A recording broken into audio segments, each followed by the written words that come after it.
Sathya Sai Speaks, Volume 1, Chapter 22. The Screen Within. It has become a convention to address such a gathering as brothers and sisters, though no speaker is prepared to live up to the ideal that such a form of address implies. Many such empty formalities have entered into daily conduct. For example, it was mentioned now that today is a red letter day in the history of Tirupati. Red letter days, or days that have to be recorded in letters of gold, are becoming quite cheap nowadays. Only 4 days, remember, deserve that honor. The day on which devotees gather to sing the glory of God, the day the hungry are fed, the day one meets a great sage, and the day on which discrimination dawns on the individual. This day certainly falls in the category, so the secretary's description is for once right. I like the work in which this committee is engaged, so I hurried to this place from Bangalore, where yesterday there was continuous singing, Akhanda bhajans, by many devotees.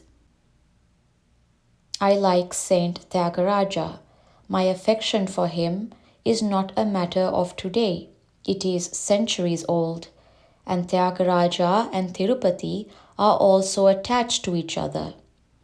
He prayed here that the screen hiding the light that was inside him might be moved aside by the Lord's grace. This committee has been trying heroically to erect a place of worship for the saint and a hall to celebrate the Tyagaraja festival and to encourage the study and practice of his songs.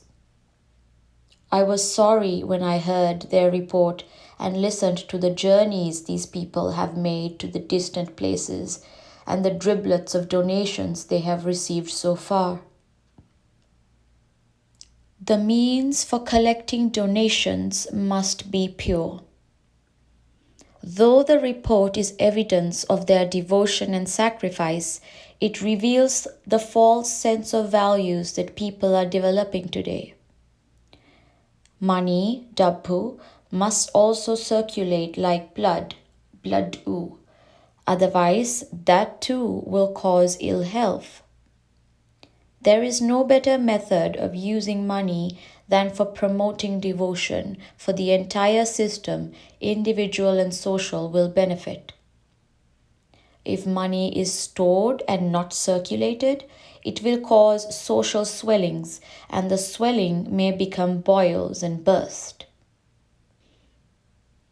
I learn that the secretaries, in their despair, have thought of running a lottery for completing the structure.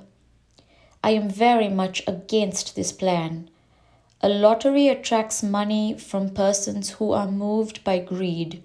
It holds out the attraction of quick riches and tempts men from a wrong angle.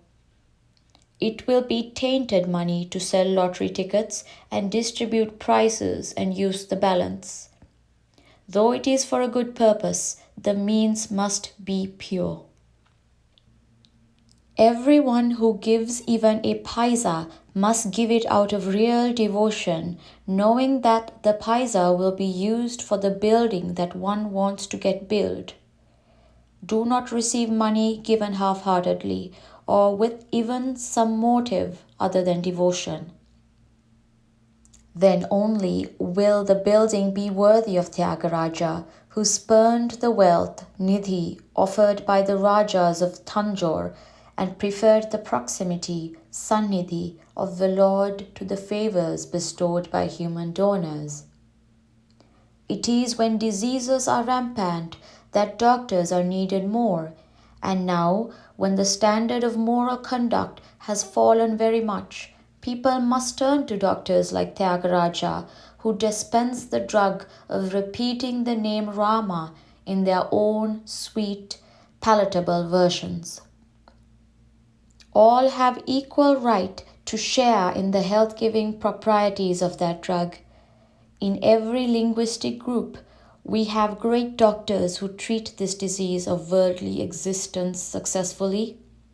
Surdas in Hindi, Ramalinga Swami in Tamil, and Purandara Dasa in Kannada, to give just one example in each language. Tyagaraja's songs impart bliss. Tyagaraja is in a class by himself, not because he sang in Telugu, but because his songs are marked by the rare excellence of sincerity of devotion, poetical beauty, and musical melody. The tune suited to the emotional tempo of the idea elucidated in the song, the marking of time quite appropriate to the movement of the meaning of the words, which automatically dictate the marking of time and guide the musician along the notes and the entire structure of the song, helping the arousal of the yogic urge in the singer. Such spontaneous mastery of the science and art of music and spiritual exercise is seldom found in the history of any language or country. He sang unaware out of the fullness of his realization, so the songs have that strange communicative force, imparting bliss, ananda, to the singer as well as the listener. Devaki gave birth to Krishna, but the child was brought up by Yasoda in Vrindavan. Yasoda had all the delight that the child could give. So too, the Tamil devotees of music have adopted Tyagaraja and have practiced his songs more than the Telugu-speaking people. They are the Yasoda of Tyagaraja. The Tamils specialize in tune and beat, and they sing with the scrupulous adherence to these. However, since they do not grasp the full meaning of the text, distortions painful to the Telugu ear often occur. More and more Telugu devotees have to learn to sing Tyagaraja musical compositions so that the nuances of the Telugu language in the songs may not be missed. After all, the tune, beat, and notations are to help in the more easy assimilation of the message contained in the song, and in the transmission to the singer and the listener of the live emotion out of which the song arose in the first instance. This can happen only if the meaning is clear. Devotion is the reservoir for all the temples. Music as a vehicle of peace is universally popular. Men, women, and children of all lands are amenable to its subtle influence. Even animals and plants are susceptible to music. The Lord has said, "Where my devotees sing, there I seat myself." Madhbhakta yatra gayante, tatra tishtami narada. So the songs of Tyagaraja, sung well and with full realization of the context and meaning, are excellent media for the spread of devotion. That is why I came today, to encourage and bless this committee, which is celebrating Tyagaraja festival. 3 things combined to bring me here: their yearning, faith, and conjunction of convenience. The Tirumalai Tirupati Devasthanam must foster the nurseries of devotion wherever they are found, for it is through devotion that pilgrims flock to the hill and pray before Venkateswara. If the springs of devotion dry up, with what are the minds of men to be watered? That is the reservoir for all the temples of this land. So, the Devasthanam can well come to the rescue of this committee. It is doing the work of the Devasthanam by promoting the musical compositions of Tyagaraja that develops the spirit of devotion. Tyagaraja was Valmiki himself come to the south of India to sing the glory of Rama and spread the Rama Taraka mantra. He had always the welfare of the individual as well as the world in view. He had the experience of the constant presence of the Lord, so that Rama had to give him audience and come to his help a number of times. His devotion made him ever at peace and joyful. India is on the threshold of a new era.